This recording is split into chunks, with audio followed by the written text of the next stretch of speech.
এই দুনিয়া হচ্ছে সিজনুল লিল মুমিন। নবীজি বলছেন আর দুনিয়া সিজনুল লিল মুমিন, দুনিয়া মুমিনদের জন্য কারাগার।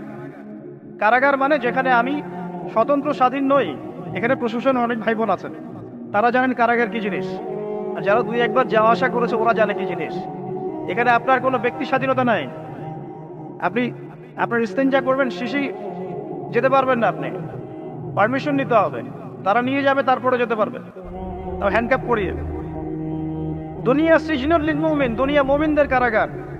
এখানে আপনি খেতে পারবেন না, খাবার আসবে তারপর খাবেন। ঘুমাতে পারবেন না, যখন ঘুমানোর আদেশ দিবে তখন ঘুমাতে পারবেন। তাও কতক্ষণ ঘুমাবেন তাও ফিক্স করা। মানে কারাগার মানে কি? যেখানে আপনার ব্যক্তির স্বাধীনতা চলে না, যেখানে আমি চলবো একটা সিস্টেমের আওতায়। এখন নবীজি বলছেন দুনিয়াটাই হচ্ছে কারাগার। আর এই দুনিয়ায় কেমন করে আমি প্রবৃত্তির দাসত্ব করতে পারি, কেমন করে আমি আল্লাহকে বলে নামাজ বাদ দিতে পারি,